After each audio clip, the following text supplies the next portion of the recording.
गुज़िरियल ॾींहुं ॻोठ अकड़ीपट में 3 घरनि खे बाहि लॻी हुई, जंहिंजो सरसो टीम जे इंचार्ज नोटिस वठी उहे पहुता आहिनि। उन्हनि खां पुछूं था त इन्हनि जो हज़ारो कीअं करे सघनि था।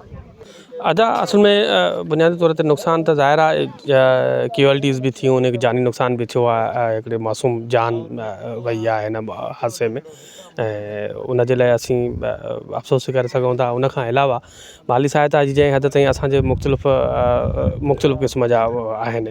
हिकु त आहे असांजो एमरजेंसी जेको फंड आहे, उन में असीं नंढे पैमाने ते कुझु मदद करे सघंदासीं।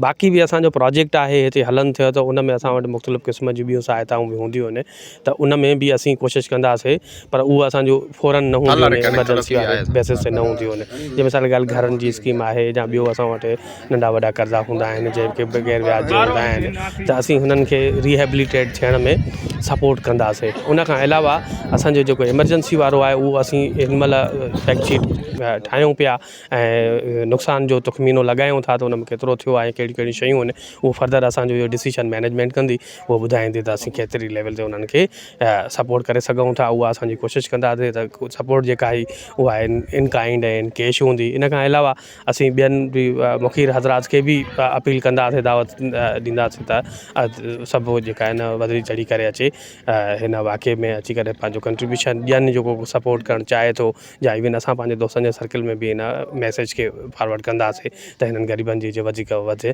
माली सहायता थी सघे।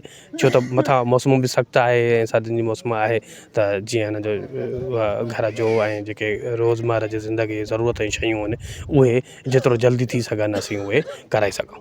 न्यूज़ जी महिरबानी। मुंहिंजो नालो ज़ुबैर अहमद आहे, मां सरसो वनियाकल तालुके जो इंचार्ज आहियां। असां इहो वाक़ियो ॾिठोसीं तव्हांजी मीडिया जे तसलसल सां, त असां इहो ॾाढो अफ़सोस जो वाक़ियो हो। उन सूरत खे ॾिसी असां डिस्ट्रिक्ट मैनेजर सां राब्तो कयोसीं, उन सां गॾिजी असां ग्राउंड ते विज़िट कयोसीं। हिते ॾिठोसीं त ॾाढी बदतर सूरत हाल हुई। घर उन्हनि जा 3 सड़ी रख थी विया आहिनि। इन जो घर जो सामान जेको बि आहे, कपिड़ा अनाज सॼो सड़ी वियो आहे। पर अफ़सोस जो अमल इहो आहे त इन्हनि जो नंढिड़ो ॿारु हिन में सुतल, उहो सड़ी करे फौत थी वियो आहे। अलाह साईं उन मालिकनि खे सब्र ॾींदो, पर इंसान केतिरी बि कोशिशि कंदो आहे, कहिड़ो बि इदारो कोशिशि कंदो आहे, उन्हनि जी उहा नुक़सान जी भरपाई न करे सघंदो ॿार जी। बाक़ी हल्की माली सहायता हर को ईंदो, मिट माइट सभु कंदा।